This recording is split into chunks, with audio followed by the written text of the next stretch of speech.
Welcome to the Organic Wine Podcast.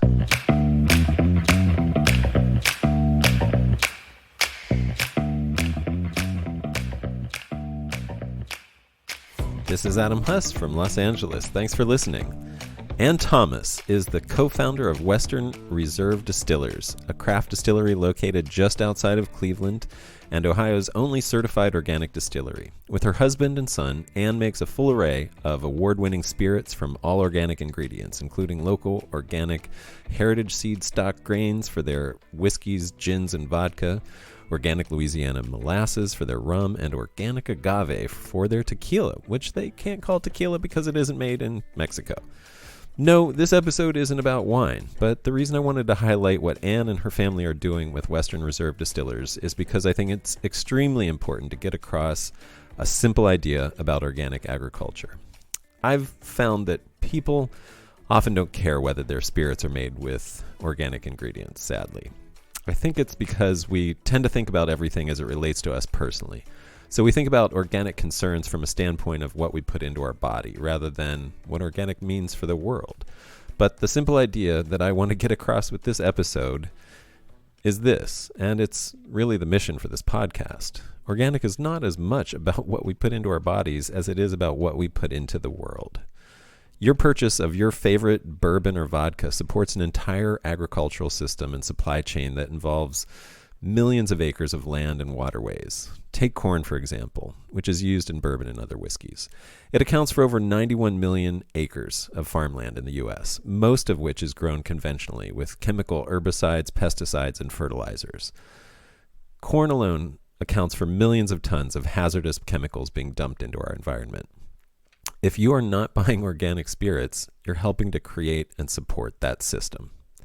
So I wanted to introduce you to one of a handful of spirits companies that is giving you an option to defund the destruction of our environment. Ultimately, of course, it will be healthier for you too because you'll get to live in a cleaner world. I know you'll enjoy meeting Ann Thomas as much as I did, and I hope the great work that she and her family are doing with Western Reserve Distillers makes you think twice the next time you reach for your favorite spirit. Enjoy. Ann, thanks for coming on the podcast. It's really great to talk to you. I guess morning for me, afternoon for you. Thank you so much for having me. I'm excited to talk with you. I told you yesterday that I had ordered your 6-year rye and your 14-year single barrel bourbon. And by some magic of the delivery gods this holiday season, they arrived yesterday, a day early. So I was actually able to taste them. They were excellent. And my sampling session, for very professional reasons, of course, but put a pretty good dent in both bottles. So my first question for you this morning is, what do you recommend to take to cure a hangover caused by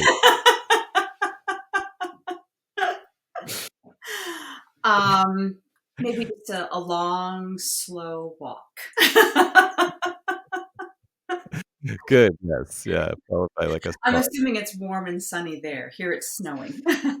Well, outside it is. My house, because it's California, no houses have heat. No, that's not true. But our house doesn't have heat, really. I mean, it had a heater at some point, but lack of use just caused it to die and from neglect. So we just suffer through. It's probably colder inside than outside.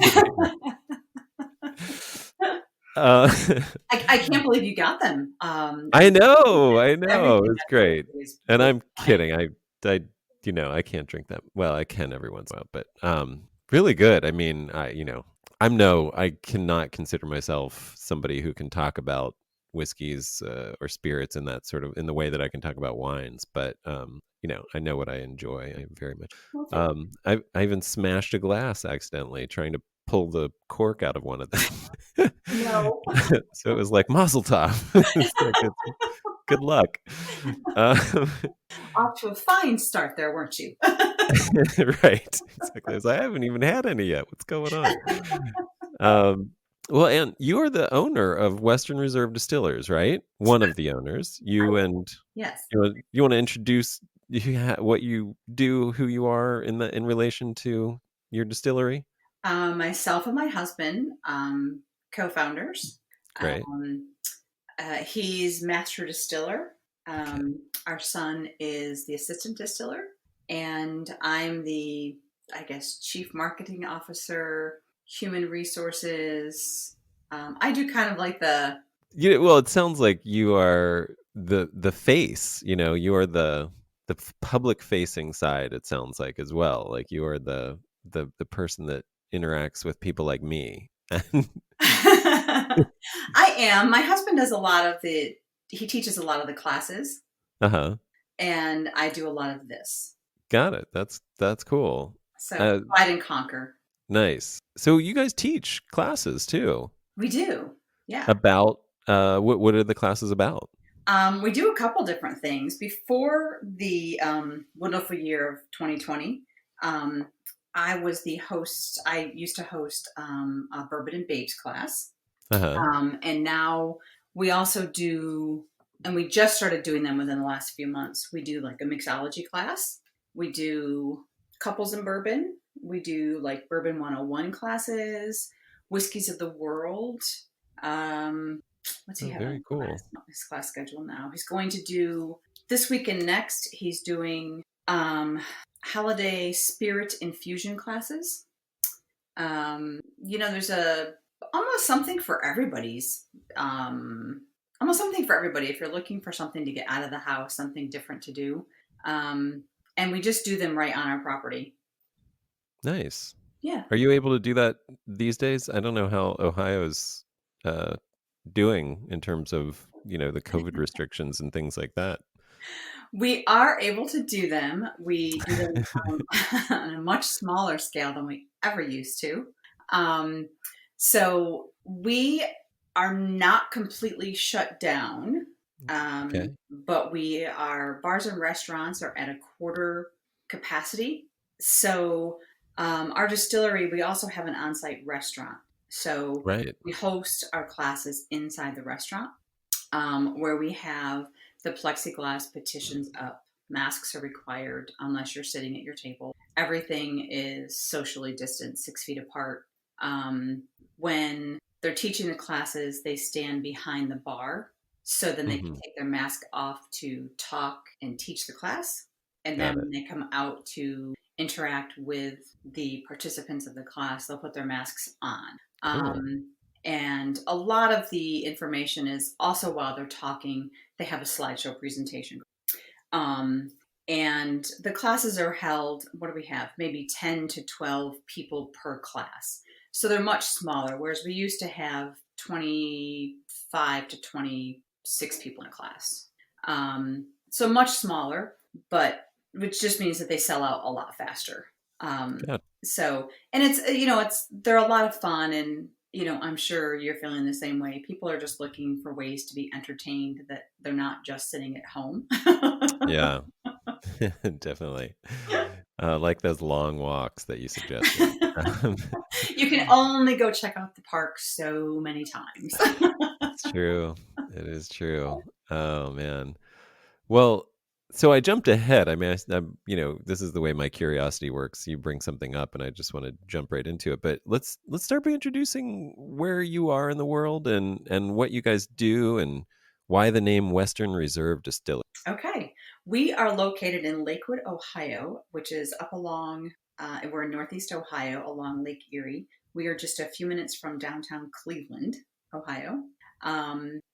Most people have a reference point of Cleveland. We, Because of the Browns. yes, and the Cavs and the No, Indians. Might not be the Indians for much longer. right. And they only say the Browns because this year they're doing okay. Okay. Yeah. No, that was my joke. I know. We and so we started here. My husband and I just moved back here, and our son moved back here. Moved to Ohio about a little over 13 years ago, and our life journey, has taken us many places. We're not originally from Ohio, and so we've moved around a lot. And this area of Ohio was once known as the westernmost region of the Western Reserve of Connecticut. Oh. And so lots of things in this area actually have like the Western Reserve name. The town we live in has a cooking school called the Western Reserve Cooking School. Yeah, There's nice. a private school called the Western Reserve Academy. There's um, a Western Reserve Historical Society. Huh. Lots of different things with the name on it. Well, it does have And that sort of frontier vibe, and I guess that's what it's a nod to, right? That era. right. And to us, it was kind of interesting because throughout our life's journey, one of the places that we lived was the Western Reserve region of Connecticut. Got So it. when we moved here and we saw this Western Reserve everywhere, we, kind of wondered what did it mean and why was that here? Because we'd only ever seen it in Connecticut where we lived. And so we discovered that. So when we decided to start a craft distillery, we kind of thought the name was placed in front of us. It brought together two places we had lived. And funnily enough, the town that we live in is almost a mirror image of the town we lived in Connecticut. So again, we just kind of thought that the name had to be Western Reserve, and it was just simple. It was just there, and I guess because we didn't have to think too much about it. When you're No, no, that's good. That's good. when That's you're good. starting your own company, trying to come up with a name and how to identify yourself is really a daunting task. It really is. I mean, You want to stand out, you want to be known for something, and and um, like all of the kind, like anything that sounds cool that's even mildly obvious is already like trademarked. So right, it's like you start going down that list. I've totally been through that process of just like, if you don't create a word that you just made up out of thin air, it's probably already trademarked by somebody who's also making spirits or something exactly like what you're doing. Like, darn it. Like, yes. I was going to say, you know. yes, yeah. Oh my gosh. It's like I spend more time just trying to think of names because I know for every 100, maybe one might work out, like for like wines or different brands and labels and things. It's crazy. But Right. you guys, sorry, go ahead. You were No, going to so say it was, so it was going through that process. And like I said, when my husband and I were talking about it, we were just like, the whole kiss, right? Keep it simple, stupid. yeah, And we were just like, this is it. yeah, And, even talking to the marketing team that we originally, that we were, we were talking to them, but my husband knew them from his day job at that point in time. They agreed. They said because it had an attachment to us, like the name Western Reserve had an attachment to us already. So it's yeah. something that meant something to us and not just something we were throwing out there. Well, and it does, like I said, it has that vibe that feels right, especially for whiskeys. Somehow, it feels that the frontier Western thing feels, I don't know, like a saloon vibe. I know that's what my mind conjures up when I hear your name. Um, but I love, like, and the reason that I really wanted to talk to you was your sort of slogan of being organic, handcrafted, family owned. And are you guys, is the distillery certified organic? We are actually Nice. Ohio's only certified organic distillery. That is very cool and very special. And you guys source, therefore, you have to. I mean, to keep that certification, you have to source organic grains and products for your to ferment and distill. Correct? Yes. So we have a farmer that's about 75 miles of the distillery who's been farming organically for almost 40 years now. Nice. So no chemicals have been on his ground, in his property for that long. He uses only heirloom seed stock, and he's been a great partner for us. Fortunately, too, we're certified through the Ohio Ecological Food and Farmer Association, and he's actually certified through the same agency. Got it. So the partnership has been a fabulous partnership on both fronts. One, we trust him. implicitly, and using the same, having the same certifying agent has just made our follow through process easy. I Yeah. shouldn't say easy like that. It's made it Right. easier Right. Streamlined to be a able to, complicated process. exactly, because you have to trace back, um, especially when we're going through each year when we go through a certification, you have to trace back your lots. And should there ever Mhm. be a problem, and you have to trace back one bottle, and you have to trace it all the way back to the grains, we have that same paper trail that goes Got all the it. way back through the same paper trail. So it makes it much easier. So So what? yeah, so Sorry, all go of ahead. our organic grains come from him.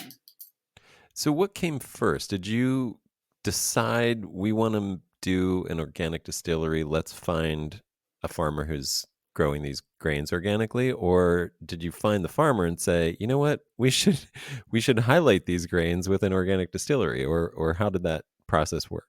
We decided to be organic first. Got it. Um, my Uh, husband's executive job was taking him into what he was doing. He was spending more time. So he worked for Nestle, and he was okay. working on the food and beverage side and spending time working with restaurant chains and menu development.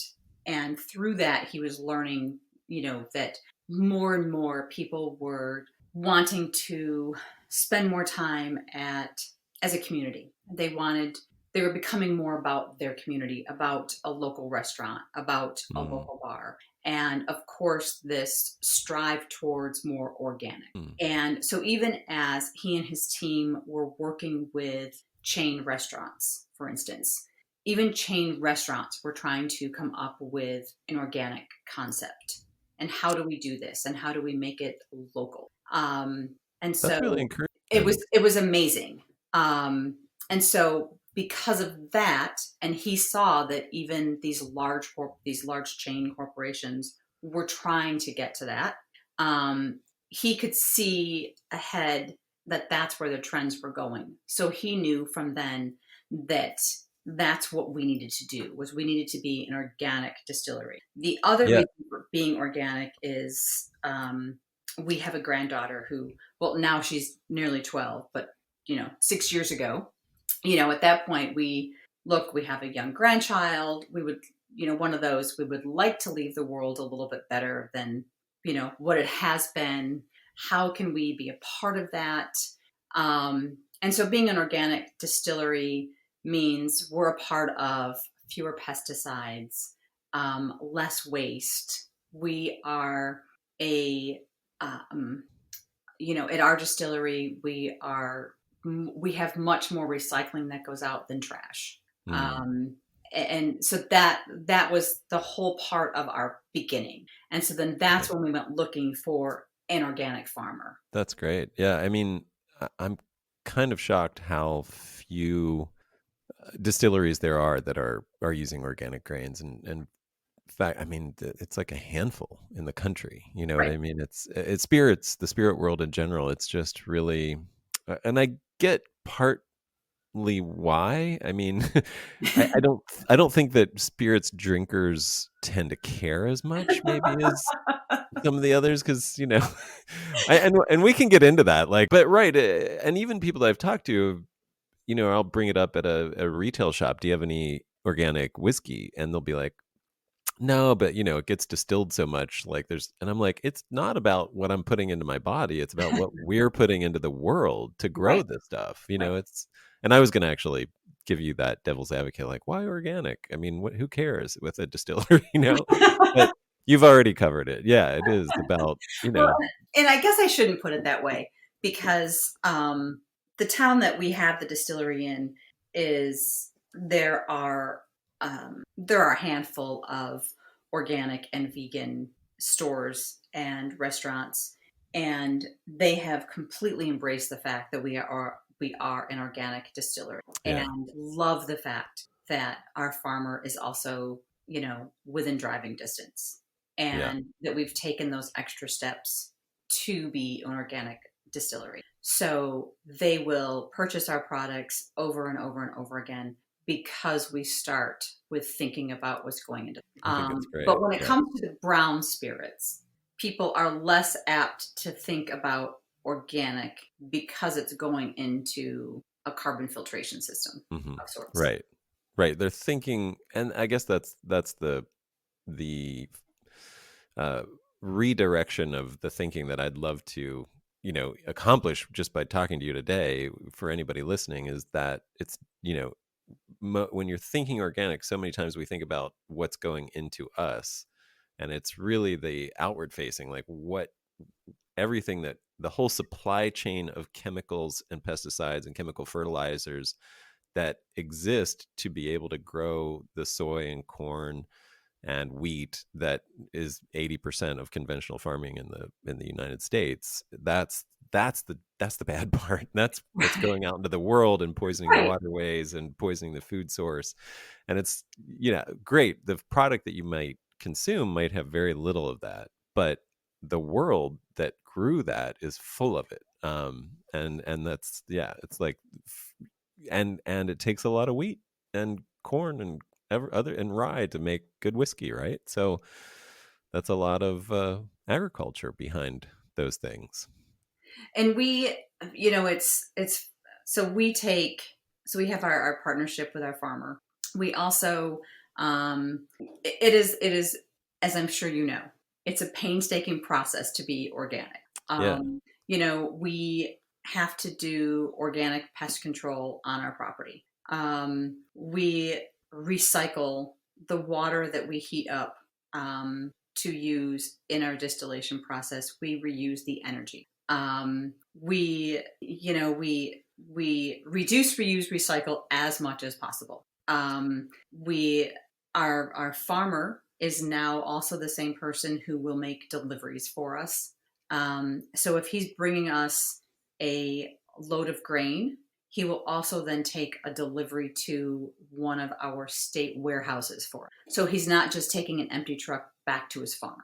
So, we're trying to put a lot of thought into that entire process. And that's more about just your carbon footprint than even organic agriculture, right? That's a whole, you have a holistic approach to leaving the world a better place, it sounds like. Right. That's great. I love that. How did you get into spirits? I mean, it sounds like your husband had a different career, and it sounds like you sort of came up with this idea based on what you thought would be a good business idea. But did you have any previous, were you closet, moonshiners, or what led to that? So my husband came home from work one day. Oh boy, the beginning of many a good tale. And said, I can't stay in the corporate world anymore. I've had it. I need to retire. And he was, he was not even 45. I was going to say, I think you guys are young. I mean, you're talking like, sounds like a whole other career for you, but okay. So This confirms my suspicions. All right. At the time he was like 40. How old is he now? He was probably 43. And I said, well, then you need to find something else to do. And I had always worked, and then his career had taken us overseas, and so I hadn't worked for a little while, and so I had gotten used to then not working, but there was no way he was ever not gonna not work. He will work till the day he dies. But he was like, okay. Yeah. So a few weeks he comes back and he's like, I think I'd like to start a craft distillery. So I asked him what a craft distillery was. And so he explained it to me. And my response was, good luck. So I just on your own, buddy. I just thought it was one of these passing things that, this sounds like a good idea. Maybe this is what I want to do, A few more weeks goes by, and he sits me down and lays out in front of me a 10-year projected business plan. And I was blown away. And so after a couple of hours of sitting there, I was just okay, so I guess we're starting a craft distillery. And so at that point, it was online classes, it was in-person classes, it was reading, it was just diving in and learning and absorbing as much information as we could. Yeah. And up to that point, I only ever drank, I had red wine and rosé wine. Hmm. I liked champagne, and I drank tequila in a margarita and vodka in a Cosmo, and that was it. I drank nothing else. That sounds like a fun journey in I hyperspeed too. I have learned a lot, and I Oh, have to tell you, I like the full gamut. nice. I've learned a lot about myself and my palate, um, which, you know, brings up a whole, like, you try something and then, I would never have thought I would have liked bourbon. I just Yeah. look at it or used to just smell it and be like, ugh. I love bourbon. Oh my God, do I love bourbon. Never would have thought that. Um, you know, and I love teaching people about bourbon, and I love learning more about bourbon, Mm.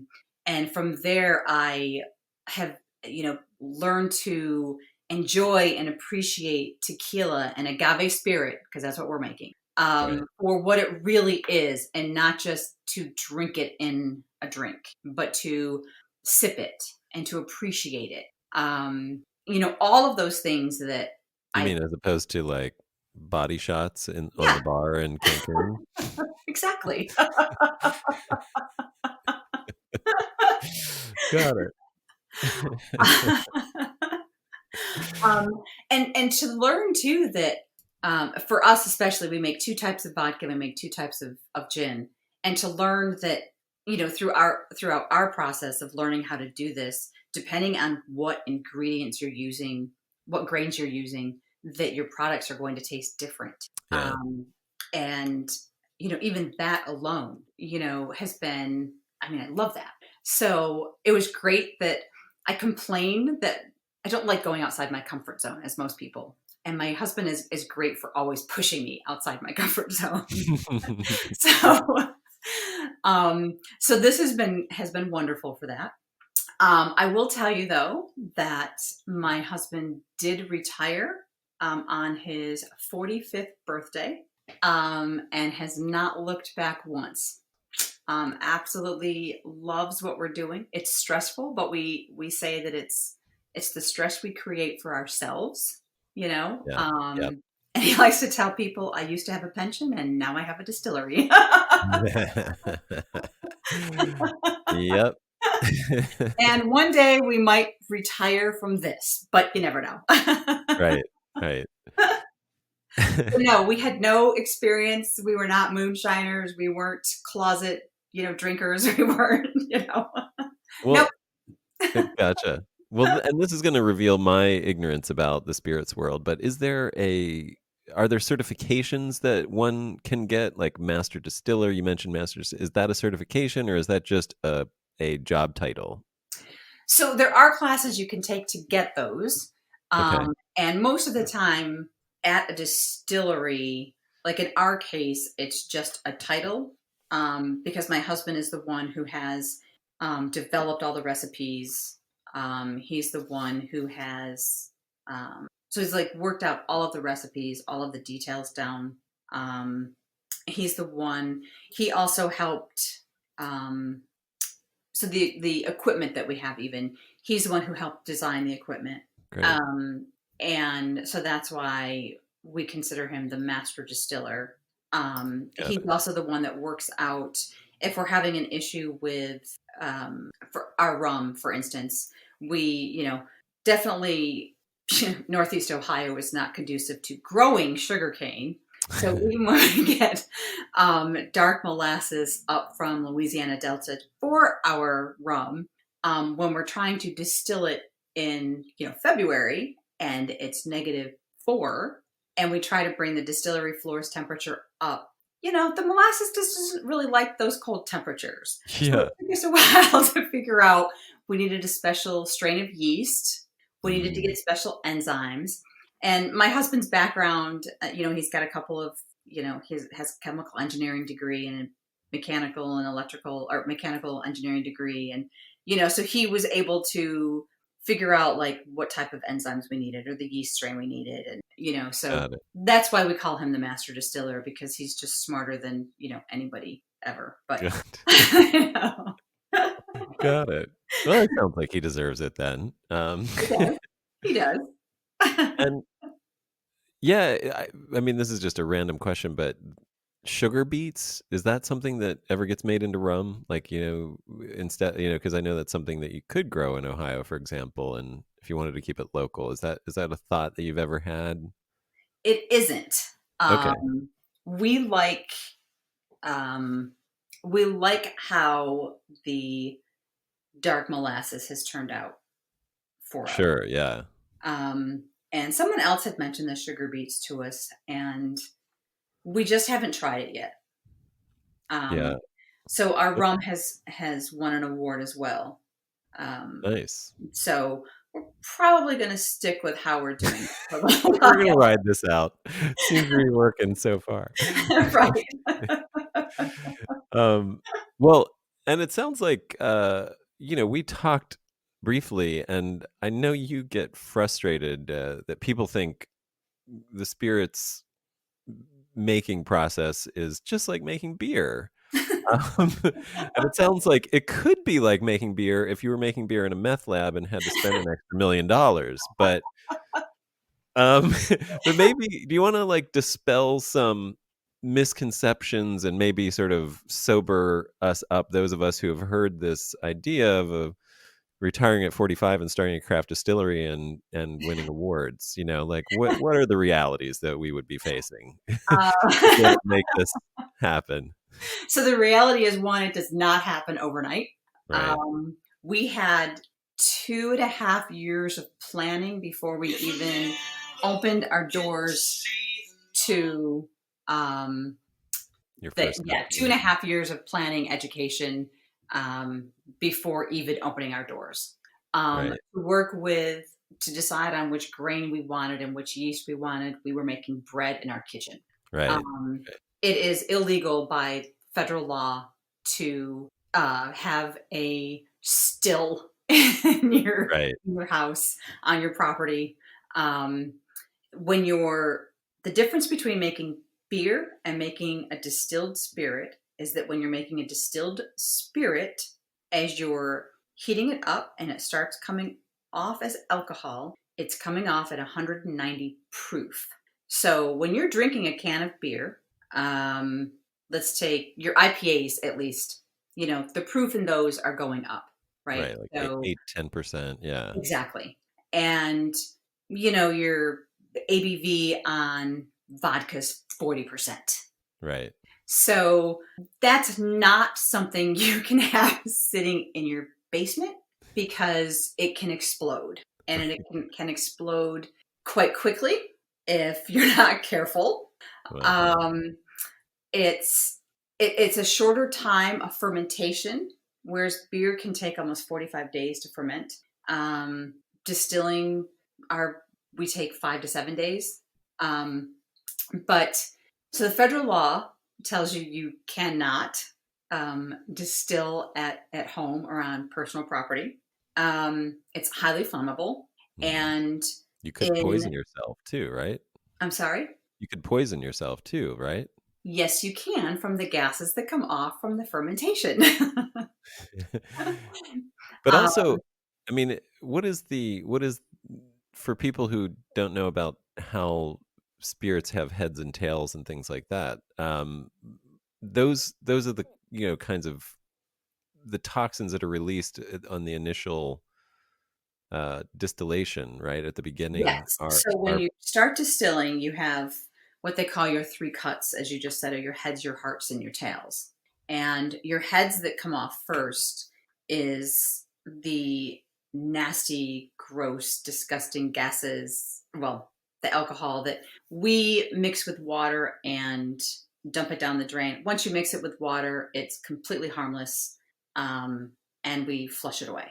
But there are even times that on our production floor, which is probably 5,000 square feet and an open ceiling, that there have been times that production is going on and the heads start coming off, and you can walk down on that floor and the smell can almost knock you out, just the smell. Wow.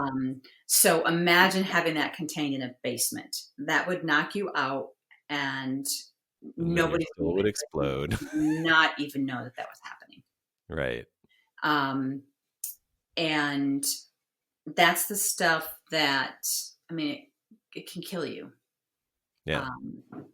Easily. Right. The heart is the purest portion. It's the sweetest portion. That's what distillers want to capture. Right. That's what you want in that bottle. Right. And then you have the tails that come off. The tails tend to be some of that funk that still has some alcohol in it, but it's not the good stuff. It starts to, we just always call it the funk. Again, Got it. got a nasty flavor. And we will typically capture some of the tails, and the same thing, we'll, flush it with water down the drain and get rid of it. Sometimes we'll hold on to it and we'll redistill it because there is still some usable alcohol in it. And we'll run it, like I said, we'll run it with the next batch and redistill it to get the rest of, as much of the alcohol out of it as we can. But it's not something that we'll put into a bottle. Well, you can't. It's the meth. Got it. Can you redistill the tail, for example? Is that what you just said? You can. Yes. So because there is still in the tails, there is still alcohol. And so you can put that back, you can take that and put it in your next distillation run. And so you would just be running it through another distillation. So you'll be mixing that in. And then again, you would just capture your tails at the end. So you're basically just distilling it out to get the alcohol out of it again. And you guys, I know there's various different kinds of distillation that you can do, columns and pots. It looks like you have built a custom combination of like a pot and a column distillation. Is that true, or am I just guessing? Nope, we wrongly? did. So okay, something about a Big Bertha or something. I don't know if we call it a Big Bertha. So it is a it is a combination hybrid pot still. So it's a pot still and column still. So my husband helped the company Kota, which is a German pot manufacturer, German still manufacturer. And so he helped them design this, again, doing his research and what he wanted. The type of still that he designed, we can use in all of our applications. So in all of our production. So it has basically the whiskey helmet on it for the pot, but having the columns on it, we can use both columns or we can just use one column. So we can use it for vodka, gin, rum. We can use it in whiskey. We can use it, so if we have to come off, so for bourbon, we can't barrel it at more than, higher than 125 proof. But then for our vodka production, vodka has to come off at no lower than 162, I think. And so having one still, that way we didn't need two separate stills to cover all of our production.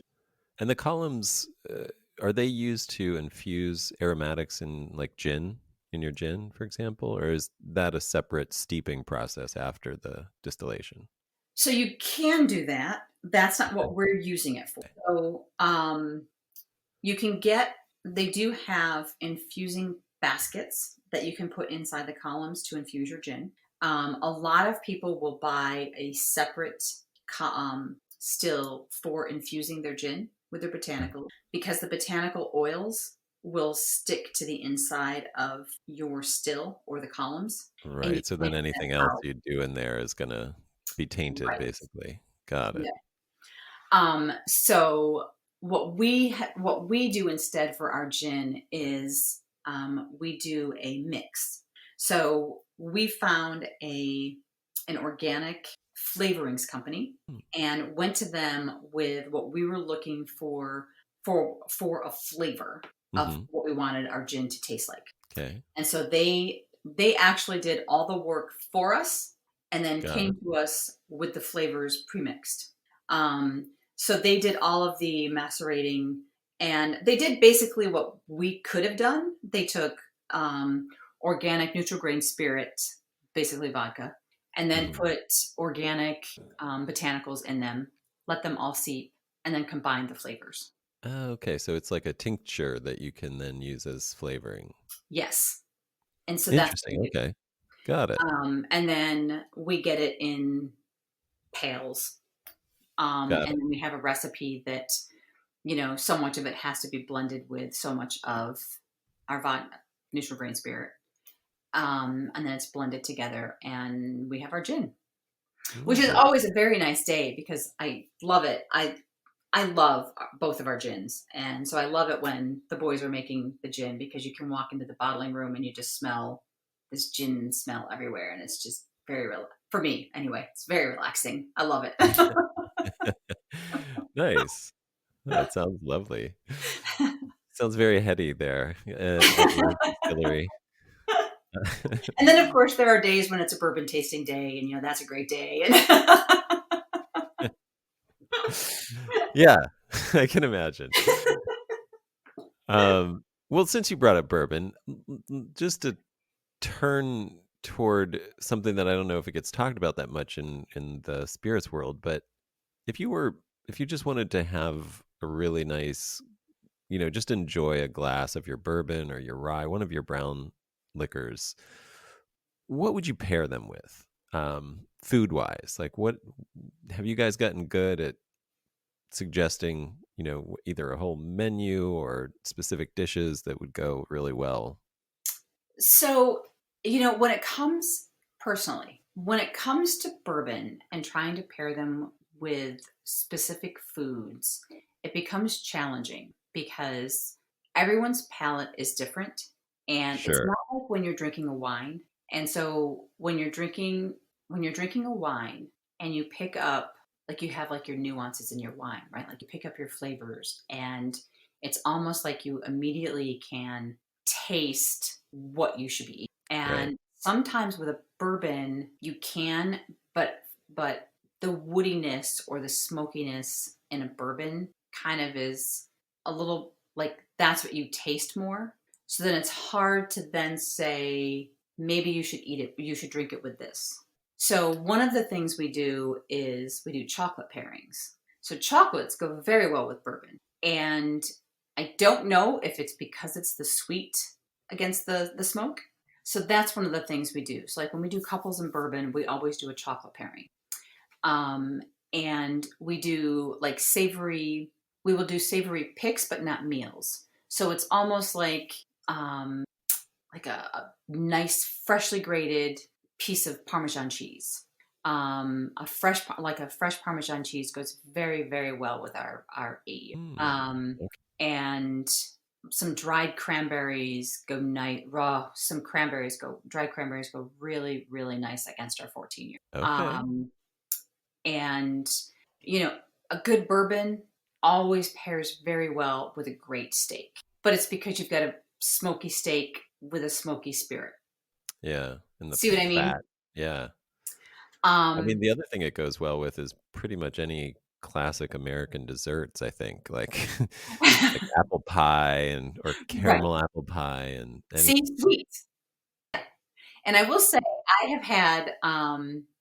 I do like our 14-year goes really nice with pasta and a good red sauce. Oh, that's interesting. That's unusual. Okay. So, Check that out. All right. but I I love our 14-year. I think our 14-year is amazing. Well, let's talk about how amazing it is. The reason I was so compelled to try your bourbon, even though I was like, I came looking to see if you had any good rye. I was like, oh, I got to check this out. I mean, 14 years, first of all, is special. And then you guys had a special honor with that in terms of being rated in its class the best bourbon in the world, even edging out Pappy Van Winkle this year, right? We did. We did. Thank you. That's that's pretty special, right? What's So that I've been been like? told. And I should say, the same bottle of Pappy Van Winkle, I mean, in that class, you would pay $3,000 plus for, whereas your 14-year single barrel bourbon, you pay $90 for. So, I mean, if you look at it just from that perspective, quite a bargain. But what's that been like to receive that award and that recognition? um, I think we're almost up to a year, the full year. So I think we're used to it now. Okay. Um, if you ever get used to it, um, it's probably one of the proudest moments of our life ever. That's Um, awesome. maybe after the birth of our child, but um, Just barely. shocking. I will say shocking. I mean, let's face it. People in the bourbon world, Pappy 15 is like that's like the end all and be all. Yeah. Um, and so when we received the phone call that we won that award, I seriously, I we could not believe it. Um, and I will, in all honesty, say that we won by just a couple of points, like just a couple. We both Right. won double gold, but we did take, top spot by just a couple points. Right. Um, so, it's not like it was a blowout or anything, but That's very modest of you to say. um, but it was to get that recognition was incredible, Yeah. and to have more people notice us being just a small startup craft distillery, from Lakewood, Ohio. That's been it was incredible. Yeah. It's not, like we just submitted our products to Cigar and Spirits magazine to their World Spirits, competition. Um, just submitted them. We're like, we love our products. We'd had them on, just in our local market. And we're like, yeah, let's submit them. See what let's see if we win anything, on a whim. Right. So you send them in and hope for the best. And again, as a small company, you're hoping for some awards so that you can, once you get some recognition, then hopefully people will start taking notice so that for us, especially, you can, get noticed in other states. So then you Yeah. can start getting a larger distribution market. So, of course, once that happened, we did start getting noticed. Yeah. So that's been nice. It definitely helped. Probably a good thing that it was this year that it happened. Yeah. We definitely, needed it this year. With everything else shutting down for a while and things going to the back burner. But it we had a lot of distributors from other states calling us because they had customers themselves contacting them. Where can I get this? I'm hearing about this. My customers want it. Why isn't it here? I need to have it here. We we were able to get the state of Ohio is a control state, and it's a very tough control state. Because of the award, we got recognized more in our own state. So our sales started climbing in our own state, which was big. Hmm. So to just be, a small distillery, just, barely opening, it was nice to have that. I'll bring this up just for fun. I know when I first started getting into bourbon or learning a little bit about it, I knew that the name came from a county in Kentucky. And so, just because I came from the wine world, I assumed that, just like Champagne or Bordeaux or Burgundy, it was named for the place. But it's not. That's what's kind of weird and easy to misunderstand about bourbon, right? You can make bourbon anywhere, because it's more about a, how the limitations for how it's made, not the place. Do you want to talk a little bit about that? So, bourbon can be made anywhere in the continuous United States. It can't be made in Hawaii, can't be made in Puerto Rico, and it has to be made from no less than 51% corn. Um, it has to be aged in a newly charred American white oak container. Um, For how long? there is no age. Yes. You could Oh. take newly charred American white oak bucket, pour your your neutral grain spirit into it, swish it around, pour it into a bottle, and call it bourbon. Yes. Huh. Okay. That's fascinating. Are Yep. there any regulations?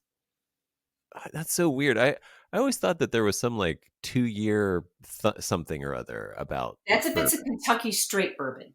Kentucky straight bourbon. Ah, okay. Got it. That's the Got it. Got it. differentiation. Now, do you have to be in Kentucky to make Kentucky straight bourbon? Yes. Okay. So As that's soon where as you you get. start the name Kentucky on it, it has to be from Kentucky. Got it. Okay. Yeah, those are the main things when it comes to bourbon. And Okay. I know, there are people that will say, no, it has to be made in Kentucky to be called bourbon. It doesn't. But you can't Right. make it in Canada. You can't make it in Europe. It has to be made in the United States. Got it. But you know what? In the United States, we can't make tequila or Canadian whiskey either. So, Right. but we can make agave spirit. Can we make scotch? Uh, No, but we can make a malted whiskey. that's right. You guys make agave spirits because you're not in Mexico. You're not Right. in Jalisco. But you get the agave hearts from down there, right? Yes, we do. Right. So okay. And yeah, I mean, tell us a bit more. So you make some rye, some bourbon, some vodka, some gin, and some agave spirit, also Yeah. known as tequila if you make it down there. Right. Um, and rum, the award-winning rum. Yes. Nice. Yeah. So a full thing. I mean, are you thinking The of whole one. doing anything else? Not at this point in time. I think that's Plenty, what. I think. I will say that currently the brown spirits that we have are sourced products. When my husband and I had started our project, one of the things we did was we paid to do an internship at an organic distillery, and we had our recipes and everything, and so we made a bourbon, wheat whiskey, and rye whiskey, and they held the barrels for us and kept them aging for us. We released them when we opened. We released them at Christmas time in 2018. Now, being a small craft distillery and unknown, my husband and I naively thought we had made enough to get us through 4 years. We did not. We actually sold through all of our organic brown spirits in less than 14 months. Wow. Um, That's so the both. brown spirits we currently have, we source. Okay. They are all within 5% of our mash bill, which is as close as you can get to your own recipe without it being your own recipe. Got it. Okay. Which is kind of exciting because now we know what ours will taste like at 8 years and 14 years. Right.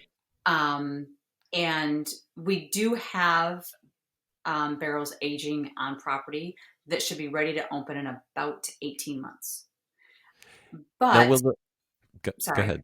No, go ahead. but unfortunately, being a new business, if you fall out of a category and then try to come back in, it's even harder the second time around.